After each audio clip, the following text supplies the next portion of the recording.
उत्तर प्रदेश के मुख्यमंत्री हों या उप मुख्यमंत्री हों, उनको ये भी बताया गया हो कि हम जो है बदलाव दिल्ली में करने जा रहे हैं।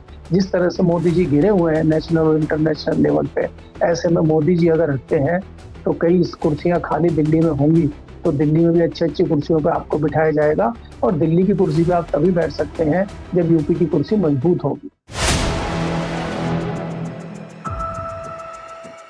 नमस्कार दोस्तों, कैसे आप लोग। उम्मीद है आप सभी अच्छे होंगे। दिल्ली और लखनऊ की लड़ाई काफी लंबे समय से चल रही है और अब क्या योगी आदित्यनाथ को हटाने के लिए दिल्ली से इशारा हो गया है। इसीलिए ब्रजेश पाठक भी मैदान में कूद पड़े हैं और केशव प्रसाद मौर्य जिस तरह की रूपरेखा पहले से ही बना रहे हैं, वो तो कुछ और ही कहानी बयां कर रहा है। तो हो क्या रहा है उत्तर प्रदेश की राजनीति में, करेंगे बात। केपी मलिक जी बृहस्पतिवार हमारे साथ जुड़े। सर बहुत बहुत स्वागत है। धन्यवाद हिमांशु जी, आपका, आपके दर्शकों का भी। सर, उत्तर प्रदेश में क्या चल रहा है। ब्रजेश पाठक बटुक ब्राह्मणों को तिलक लगाकर पुष्प वर्षा करके क्या संदेश दे रहे हैं, और ब्रजेश पाठक के पीछे कौन है। अचानक से कौन सी शक्ति है जो उन्हें मिल गई है, जो योगी आदित्यनाथ के खिलाफ इस तरह से बागी सुर दिखा रहे हैं, अख्तियार कर चुके हैं। देखिए हिमांशु जी, अगर ये सारा परिप्रेक्ष्य आप देखें, चाहे वो ब्रजेश पाठक हो, चाहे वो केशव मौर्य हो, और भी कुछ विधायक और कई मंत्री हैं ऐसे जो समय समय पे सरकार के खिलाफ, मुख्यमंत्री योगी के खिलाफ एक रणनीति बनाते हुए दिखते हैं और साफ साफ जाहिर है कि वो दिल्ली के इशारे पे ये सब चीजें करते हैं। हम इसका लगातार विश्लेषण भी करते रहते हैं और अपनी चर्चाओं में जिक्र भी करते रहते हैं कि दिल्ली और लखनऊ के बीच में जो खाई है, जो दूरी है, जो तलखी है, उसी के इर्द गिर्द ये चीजें घूमती हैं। अब ये एकाएक चीजें क्यों बढ़ गई हैं? अब एकाएक ऐसा क्या हो गया है कि ब्राह्मणों को लेके इतने सीरियस ब्रजेश पाठक हैं और उनको बटुक ब्राह्मणों की बहुत ज्यादा चिंता हो गई है? क्योंकि मुझे तो याद है कि जब शंकराचार्य लगभग 10 दिनों तक धरना प्रदर्शन कर रहे थे और वो आमरण अनशन पर बैठ गए थे, तब तो कोई बयान आया नहीं ब्रजेश पाठक जी का। तब तो ब्रजेश पाठक जी पता नहीं कहाँ बिजी थे। पीछे एक ब्राह्मण विधायकों की मीटिंग भी हुई थी, उसमें भी नदारद थे ब्रजेश पाठक जी, तब भी इन्होंने से। तो एकाएक ब्राह्मणों की चिंता इनको क्यों हो गई है? ये जताता है कि ऊपर से कोई निर्देश है, और निर्देश इसलिए है कि उत्तर प्रदेश में अगले साल चुनाव है और चुनाव में जो है वो बाबा का सोटा घूम रहा है, वो मानने को तैयार नहीं हो रहे। तो बाबा पे किस प्रकार से दबाव बनाया जाए, बाबा को किस प्रकार से घेरा जाए, उस रणनीति में ये लगे हुए हैं। और आप खाली ये मत देखिए कि हम यहाँ ब्रजेश पाठक अकेले ही कर रहे हैं। केशव मौर्य जी अलग अपनी टूटी बजा रहे हैं, वो अलग चीजों में लगे हुए हैं। आपसे चर्चा हुई थी पीछे, आपने कहा था कि वो ब्रजभूषण राजपूत से मिल रहे हैं। अगर वो उधर मिल रहे हैं तो ये क्या नेटवर्किंग भारतीय जनता पार्टी के एक खेमे की चल रही है? दूसरा खेमा कुछ कह रहा है, योगी जी कह रहे हैं वो कालनेमी है शंकराचार्य जी, और शंकराचार्य की जगह तो ये शिष्य हैं, चेले हैं बटुक ब्राह्मण, उनका स्वागत ब्रजेश पाठक जी कर रहे हैं। तो एक जो है विरोधी है, एक पक्ष है। तो ये क्या जताता है? तो क्या ये आया है, शंकराचार्य जी कह रहे हैं कि ब्रजेश पाठक हो या फिर और भी भारतीय जनता पार्टी में ऐसे नेता हैं जो इस पूरे प्रकरण को देख रहे थे, लेकिन किसी डर की वजह से वो बोल नहीं पा रहे थे।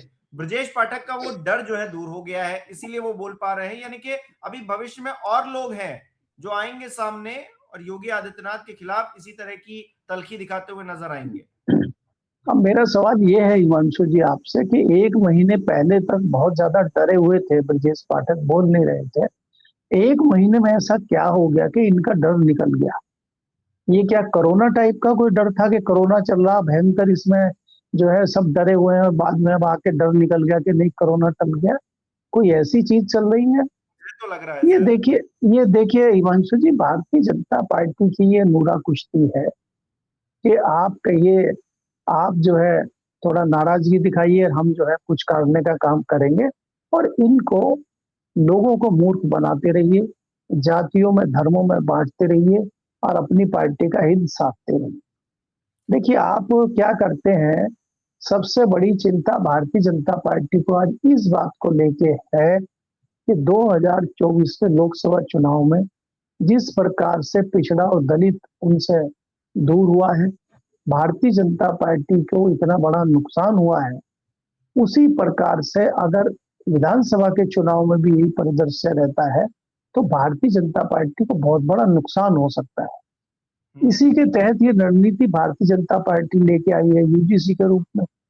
इसीलिए ये लेके आई है कि अब जो है ब्रजेश पाठक जी जो है ब्राह्मणों की बात करें और दो दूसरे लोग हैं वो दलितों और पिछड़ों की बात करें और बाबा कालने में बताते रहें कि हम तो ब्राह्मणों के और हिंदू धर्म वालों के खिलाफ हैं, हम तो सिर्फ पीडीए और उन लोगों के जो है पक्ष में काम करते हैं और ठाकुरों के काम में ठाकुरों के साथ हम मोर्चा जमात काम कर रहे हैं, तो हम इनके साथ हैं।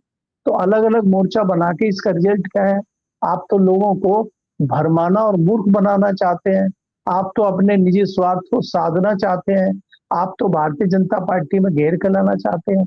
आप क्यों इस प्रकार की चीजें कर रहे हैं? क्योंकि आपको डर है कि 2027 के चुनाव में आपको भारतीय जनता पार्टी के सामने कई सारी मुश्किलें दिखाई देती है, चाहे वो मुख्य विपक्षी दल समाजवादी पार्टी हो और या जिस प्रकार से आप देख रहे हैं कि एकाएक कांग्रेस की गतिविधियां उत्तर प्रदेश में बढ़ी है, इससे लगता है कि कहीं ना कहीं कांग्रेस भी अपना एक वर्चस्व बढ़ाने का काम जो उत्तर प्रदेश में कर रही है। भारतीय जनता पार्टी का जो तबका है, भारतीय जनता पार्टी का जो सपोर्टर है, वोटर है, वो कांग्रेस की तरफ को आकर्षित हो सकता है।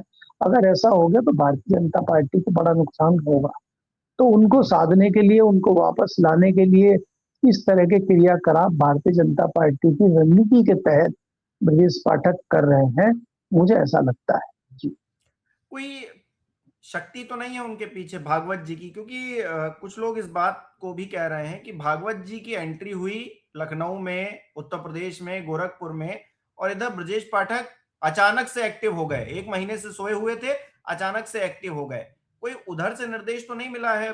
मुलाकात भी हुई है अब तो, योगी आदित्यनाथ के बाद दोनों डिप्टी सीएम से मुलाकात की भागवत जी ने। कोई संदेश तो नहीं दिया है जिसके तहत जो है बटुक ब्राह्मणों पर फूल बरसाए जा रहे हैं? देखिए हिमांशु जी, आपको इस चीज को समझना होगा कि अगर आप विश्लेषण करते हैं 1 डेढ़ महीने 2 महीने में, इसमें कोई दो राय नहीं है कि ब्राह्मण समाज भी कहीं ना कहीं भारतीय जनता पार्टी से नाराज दिखाई दे रहा है और उसमें भी एक तनखी है। और योगी जी ने जिस प्रकार से शंकराचार्य जी को चाहे कालनेमी कहें या दूसरा जिस प्रकार से उनके साथ व्यवहार किया है, उससे कहीं ना कहीं ब्राह्मण समाज में एक तनखी जरूर है भारतीय जनता पार्टी को लेकर। तो ब्राह्मण समाज भले ही वोट में तादाद में कम उत्तर प्रदेश में या किसी भी राज्य में हो, लेकिन वो परसेप्शन बनाने में सबसे आगे रहता है। अगर ब्राह्मण समाज ने इस तरह का परसेप्शन बनाना शुरू कर दिया कि भारतीय जनता पार्टी झूठ बोलती है, हिंदू धर्म के खिलाफ बोलती है, ब्राह्मणों के खिलाफ काम कर रही है, तो अगर एक ऐसा परसेप्शन बन जाता है तो ब्राह्मण समाज मूव कर सकता है कांग्रेस की तरफ या समाजवादी पार्टी की तरफ। तो उससे कहीं ना कहीं भारतीय जनता पार्टी को लगता है कि उनका एक बड़ा नुकसान हो सकता है। तो हम कुछ इस तरह का एक रणनीति करें, इस तरह की एक सियासी जो है दांव पेच खेला जाए कि ब्राह्मण जो है वापस हमारे पास रहे और कहीं जाए भी ना, और जो हम संदेश ब्राह्मणों से नाराजगी का एक पिछड़ों को, दलितों को देना चाहते हैं, वो संदेश भी चला जाए। वो संदेश योगी जी की तरफ से जाए, वो संदेश यूजीसी की तरफ से जाए, वो संदेश भी चला जाए और ब्राह्मण भी अपने साथ रहे। ऐसी कोई गोटी फिट करनी है और उसी की रणनीति, चाहे संघ हो चाहे भाजपा, हम तो दोनों को एक ही मानते हैं, उसी पर ये रणनीति काम कर रही है। क्योंकि संघ क्यों चाहेगा भारतीय जनता पार्टी को नुकसान हो? भागवत जी क्यों चाहेंगे कि भारतीय जनता पार्टी की सरकार उत्तर प्रदेश से जाए? क्योंकि उनको भी पता है कि भारतीय जनता पार्टी की सरकार अगर उत्तर प्रदेश से चली गई तो फिर केंद्र में भारतीय जनता पार्टी की सरकार टिकेगी नहीं। क्योंकि देखिए उत्तर प्रदेश बहुत बड़ा सियासी लिहाज से बहुत महत्वपूर्ण राज्य है, बहुत बड़ा राज्य है। 80 लोकसभा सीटें वहां से आती हैं। भले ही 37 सीटें भारतीय जनता पार्टी जीत पाई हो, लेकिन वो भी एक बहुत बड़ा चंक है। कई छोटे छोटे राज्य हैं, चाहे हरियाणा हो चाहे दूसरे हो, 25-28 सीटें हैं वहां पे, और उत्तर प्रदेश में आज भी 80 सीटें हैं। तो एक महत्वपूर्ण राज्य है। भारतीय जनता पार्टी कभी नहीं चाहेगी कि वहां से वो विदाई भारतीय जनता पार्टी की हो, इसलिए वो तमाम शाम धाम दंड भेद करेगी। कुछ विश्लेषकों का तो ये भी मानना है कि एकाएक जो मायावती जी एक्टिव हुई है ब्राह्मण समाज को लेके, ये भी कहीं ना कहीं भारतीय जनता पार्टी की रणनीति का ही नतीजा है। क्योंकि अगर ब्राह्मण समाज टूटता भी है, कुछ नाराज है भी भारतीय जनता पार्टी से, और अगर वो मायावती की तरफ जाता है तो उसकी फिर भाजपा की सेहत पे कोई ज्यादा फर्क नहीं पड़ेगा।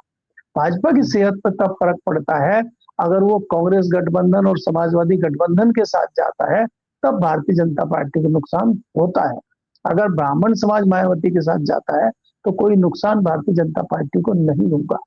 इस रणनीति के तहत भी इस तरह की चीजें चल रही हैं। अभी कई सारी चीजें हैं, जैसे जैसे उत्तर प्रदेश में इलेक्शन नजदीक आएगा, जैसे जैसे आप 2027 की तरफ बढ़ेंगे, आपके सामने सारी चीजें खुद ब खुद आती हुई दिखाई देंगी। क्योंकि अब तो 1 साल से भी कम समय रह गया है, 2027 की शुरुआत में चुनाव है और हम जो है अभी फरवरी के आखिरी दौर में है। अब फरवरी जाएगी तो मार्च आ जाएगा, तो 9-10 महीने का समय है। इतने में भारतीय जनता पार्टी अपना पूरा मामला मजबूत उत्तर प्रदेश में करना चाह रही है और ये सारी रणनीति उसी के तहत होनी, चाहे मोहन भागवत जी का प्रवास हो, चाहे वो गोरखपुर जाए, चाहे वो लखनऊ आए, पहले वो योगी जी से मिले, फिर वो दोनों डिप्टी सीएम से मिले, तो कहानी सेट करने में लगे हुए हैं। ये भी हो सकता है कि उत्तर प्रदेश के मुख्यमंत्री हो या उप मुख्यमंत्री हो, उनको ये भी बताया गया हो कि हम जो है बदलाव दिल्ली में करने जा रहे हैं। जिस तरह से मोदी जी घिरे हुए हैं नेशनल और इंटरनेशनल लेवल पे, ऐसे में मोदी जी अगर हटते हैं तो कई कुर्सियां खाली दिल्ली में होंगी, तो दिल्ली में भी अच्छी अच्छी कुर्सियों पर आपको बिठाया जाएगा और दिल्ली की कुर्सी पे आप तभी बैठ सकते हैं जब यूपी की कुर्सी मजबूत होगी। अगर यूपी की कुर्सी का पाया कमजोर होगा तो फिर दिल्ली में मुश्किल होगा बैठना। इसलिए यूपी को मजबूत बनाए रखिए, ये संदेश भी पर्दे के पीछे मोहन भागवत जी दे सकते हैं जी। अच्छा, योगी आदित्यनाथ के हिंदुत्व पर सवाल हो, शंकराचार्य जो कि सवाल उठा रहे हैं, या फिर भागवत जी के हिंदुत्व पर सवाल हो, जो कि बयान निकलकर सामने आया उनका, एक एक जो पत्रकार हैं, यूट्यूबर हैं, उनके जरिए, कि भागवत जी ने ये कहा कि हिंदुओं का ठेका आरएसएस ने नहीं ले रखा है। तो योगी जी और भागवत जी फिलहाल के लिए एक ही आधार पर खड़े हुए नजर आ रहे हैं, एक ही जगह पर खड़े हुए नजर आ रहे हैं। तो क्या टीम अप हो गया है दोनों के बीच में कि हम दोनों एक साथ रहेंगे तभी ठीक है, इसीलिए भागवत जी लखनऊ आए और 3 बच्चे पैदा करिए और हिंदुओं को ये करिए, हम हिंदुओं को जगाएंगे, इस तरह की बयानबाजी तेज हो गई एकदम से? देखिए हिमांशु जी, पहले तो आपको ये समझना होगा कि 3 बच्चे पैदा करने या 4 बच्चे पैदा करने, इसकी चिंता वो लोग कर रहे हैं जिनका एक भी बच्चा नहीं है, जिनको कोई अनुभव नहीं है समाज का, परिवार का, वो लोग चिंता जता रहे हैं। एक तो ये वाली बात है। दूसरी वाली बात यह है कि जो आपने जिक्र किया है कि एक यूट्यूबर हैं, पत्रकार हैं, उन्होंने जिक्र किया था कि मोहन भागवत जी से सवाल पूछा और मोहन भागवत जी ने कहा हमने कौन सा हिंदुओं का ठेका ले रखा है। तो ये बात सही है, भारतीय जनता पार्टी ने हिंदुओं का कोई ठेका ले रखा है क्या? क्या एक एक्टिविटी आप ऐसी बता सकते हैं भारतीय जनता पार्टी की पिछले 11 साल में केंद्र में और पिछले 9 साल में यूपी में, जो हिंदुओं की चिंता करते हुए भारतीय जनता पार्टी ने की हो? ढोल तो खूब बजाती है भारतीय जनता पार्टी। आप बताइए, यही भारतीय जनता पार्टी कहती थी मुसलमानों पाकिस्तान चले जाओ, भारतीय जनता पार्टी अगर सत्ता में आ गई तो मुसलमानों का ये कर देगी, उसका वो कर देगी। क्या किया बताइए? आज जो भी आपकी योजनाएं हैं, जो भी फैसिलिटीज हैं, जो भी चीजें हैं, हिंदू भी ले रहा, मुसलमान भी ले रहा। फ्री का राशन आप बांट रहे हैं, किसानों का गला काट के, इनकम टैक्स देने वालों का गला काट के आप फ्री का राशन बांट रहे हैं, तो उसमें हिंदू भी ले रहा, मुस्लिम भी ले रहा, मुस्लिम बल्कि पहले ले रहा जाके। आपकी जितनी भी योजनाएं हैं, आपने मेडिकल का कार्ड बनाने की बात करी है, उसने मुस्लिम भी ले रहा है, हिंदू भी ले रहा है, क्योंकि मुस्लिम समाज तो वैसे ही गरीब है, उसको तो ज्यादा आवश्यकता है। तो आपने मुस्लिम समाज का नुकसान कहाँ किया जो ढिंढोरा आप पीट रहे हो हिंदुओं को खुश करने के लिए? तो ये सिर्फ नोरा कुश्ती है। जो है हिंदुओं की चूड़ी टाइट कर दी है इन लोगों ने। नहीं, चूड़ी टाइट होती दिखती नहीं है ना। बुलडोजर आपने चलाया तो बुलडोजर तो कई ब्राह्मणों के घर पे भी चला है, बुलडोजर तो कई सारे दूसरे लोगों के घरों पे भी चला है, मुसलमानों पर भी बुलडोजर चला है। और मुसलमानों में भी अगर कोई पर्टिकुलर मुसलमान गलत कर रहा है और गलत हरकतें कर रहा है, गलत तरीके से पैसा कमा रहा है, समाज के खिलाफ जा रहा है, तो उसको सजा देना कोई बड़ी बात नहीं है। आपने लार्ज स्केल पे मुस्लिम समाज का कोई बड़ा नुकसान करके हिंदुओं को खुश करने का संदेश दिया हो, या कोई ऐसा क्रियाकलाप आपने किया हो। हमें तो दिखाई देता नहीं, क्योंकि आपको भी पता है कि ऐसा कुछ हो ही नहीं सकता। संविधान नाम की भी कोई चीज भारत में है। तो ये सारी तमाशगिरी है, वोटर को भरमाने के लिए, वोट हथियाने के लिए। ये सब नूरा कुश्ती चुनाव जीतने के लिए है, असलियत में इसमें कुछ नहीं है। और ये नूरा कुश्ती आपको जैसे जैसे समय नजदीक आएगा चुनाव का, ये नूरा कुश्ती बढ़ती हुई दिखाई देगी आपको। क्योंकि भारतीय जनता पार्टी को कोई चिंता नहीं है, उसको चुनाव जीतना है। आप ये देखिए ना कि भारतीय जनता पार्टी की दिल्ली की केंद्र की सरकार जो है आज रोना रो रही है रोबोट का, यूनिवर्सिटी का, कि गलगोटिया यूनिवर्सिटी चाइनीज रोबोट खरीद के अपना बता के पेश कर रही है वहां पे। पर दुनिया में हमारी कितनी बड़ी नाक कटी है कि हम जो है चाइना के रोबोट को अपना बता के अपनी पीठ थपथपा रहे हैं, और बाद में वो पोल पट्टी खुल गई है हमारी। क्या पिछले 11 साल में मोदी जी जो ढिंढोरा पीट रहे हैं टेक्नोलॉजी का, बाकी चीजों का, क्या पिछले 11 साल में ऐसी कोई चीज नहीं कर पाए कि हम लोग अपना दिखाएं? अरे भाई आप देखिए, हम लोग तो ये तो एक नजीर छोटी सी पेश हुई कि गलगोटिया यूनिवर्सिटी ने चाइनीज रोबोट दिखा दिया। यहाँ तो बड़ी बड़ी मूर्तियां बन रही हैं और वो बाहर से विदेश से आ रही हैं और उनको अपना बताया जा रहा है। यहाँ तो सब कुछ बाहर ही नहीं हो मैं रहा है। इनोवेशन के नहीं मैं नाम पर नहीं एक्सपेंडिचर करते हैं, कुछ नहीं करते हैं। हिमांशु जी, मैं यही कहना चाह रहा हूँ कि बाहर से जो चीजें आ रही वो हमारे आदमी बना के दे रहे हैं, वहां भी हमारे आदमी बैठे हैं। आज गूगल का सीईओ कौन है, माइक्रोसॉफ्ट का सीईओ कौन है, सुंदर पिचाई कौन है, आज तमाम जो बड़ी बड़ी कंपनियां हैं टेक्नोलॉजी की, उनमें तो सब भारतीय ही बैठे हैं। तो आपने पिछले 12 साल में, 11 साल में क्या कोई ऐसी कोशिश की है कि हम किसी वैज्ञानिक को, किसी प्रतिभा को भारत लाएं? आपके वापस पास प्रतिभाओं की कहाँ कमी है, लेकिन आपकी नियत नहीं है। आपकी नियत तो चुनाव जीतना है, आप नहीं तो सर, हर समय चुनाव जीतने में लगे रहते हैं।